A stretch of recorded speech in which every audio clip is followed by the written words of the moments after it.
নমস্কার বন্ধুরা, tasty table চ্যানেলে আপনাদের সবাইকে স্বাগত। বেগুনের ভর্তা আমরা সকলেই বানিয়ে থাকি, কিন্তু আজ আমি নিয়ে এসেছি ডিম দিয়ে বেগুনের ভর্তা। চটজলদি আর খুব কম উপকরণে এটি বানিয়ে নেওয়া যায়, খেতেও দারুণ সুস্বাদু হয়। শীতকালে এরকম একটা বেগুনের ভর্তা হয়ে গেলে রুটির সাথে আর কিছু লাগে না।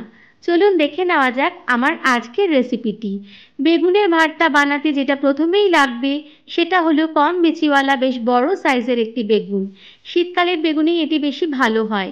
এখানে বেশ বড় সাইজের একটা বেগুনকে আমি ধুয়ে ভালো করে তেল মাখিয়ে গ্যাসের ফ্লেমে পোড়াতে বসিয়ে দিয়েছি।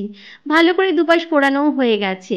এবারে ছালটা ছাড়িয়ে বেগুনের ভেতরের অংশটা আলাদা করে নিয়েছি। আর নিয়েছি একটা ডিম, যেটা আমি ভালো করে ফেটিয়ে নিয়েছি। সাথে নিয়েছি একটি মাঝারি সাইজের পেঁয়াজ, লঙ্কা কুচি, টমেটো কুচি আর ধনেপাতা কুচি আর 1/2 ইঞ্চি আদা কুচি। এবারে মেন রান্নাটি শুরু করা যাক। একটি ফ্রাইং প্যানে গ্যাসে বসিয়ে 2 টেবিল চামচ সর্ষের তেল গরম করতে বসিয়ে দিয়েছি। তেল গরম হয়ে গেলে এতে দিয়ে দিচ্ছি পেঁয়াজ কুচি। পেঁয়াজটা একটু সফট হয়ে গেলে এবার এতে দিয়ে দেব টমেটো কুচি। পেঁয়াজটা একটু নেড়ে চেড়ে নিচ্ছি যাতে সফট হয়ে যায়। খেয়াল রাখতে হবে এই সময় গ্যাসের ফ্লেমটা লোতে রাখতে হবে যাতে পেঁয়াজটা লাল না হয়ে যায়। দিয়ে দিচ্ছি টমেটো কুচি। লো টু মিডিয়াম ফ্লেমে এবার পেঁয়াজ আর টমেটোটা ভালো করে একটু নাড়াচাড়া করে নেব। একটু নুন দিয়ে দিচ্ছি যাতে টমেটোটা তাড়াতাড়ি সফট হয়ে যায়। আবারও একবার নাড়াচাড়া করে নিচ্ছি। টমেটোটা বেশ নরম হয়ে গেছে। এবার এর মধ্যে দিয়ে দিচ্ছি ফেটিয়ে রাখা ডিমটা।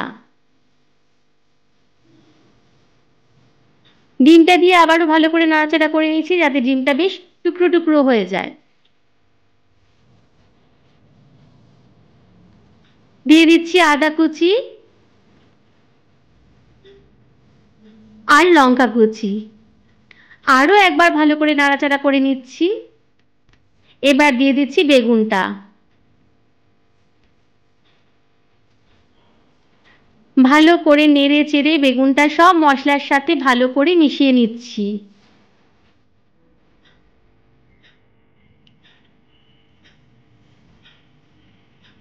দিচ্ছি সামান্য হলুদ গুঁড়ো। ভালো করে মিশিয়ে নিচ্ছি। দিচ্ছি সামান্য লবণ। লবণটা একটু খেয়াল করে দিতে হবে, কারণ আগেও একবার লবণ দেওয়া হয়েছিল। ভালো করে নাড়াচাড়া করে নিচ্ছি। দিচ্ছি সামান্য চিনি। এটা অপশনাল, আপনি নাও দিতে পারেন। আরও একবার নেড়ে চেড়ে শেষকালে দিয়ে দিচ্ছি ধনেপাতা। ভালো করে মিশিয়ে নিচ্ছি।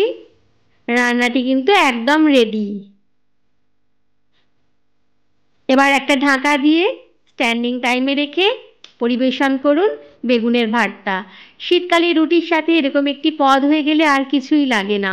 ওপর থেকে আরও একটু ধনেপাতা ছড়িয়ে পরিবেশন করুন ধোঁয়া ওঠা বেগুনের ভর্তা। সাথে নিয়ে নিন গরম গরম রুটি। খুব অল্প সময়ে খুবই অল্প উপকরণে এটি একটি অসাধারণ রেসিপি। ডিম দিলে এই বেগুন ভর্তার স্বাদ কিন্তু দ্বিগুণ বেড়ে যায়। আমার আজকের রেসিপিটি যদি আপনাদের ভালো লেগে থাকে তাহলে লাইক, কমেন্ট, শেয়ার আর চ্যানেলটি সাবস্ক্রাইব করার অনুরোধ রইল। দেখা হবে অন্য কোনো দিন অন্য কোনো রেসিপি নিয়ে। ভালো থাকবেন, সুস্থ থাকবেন। ধন্যবাদ।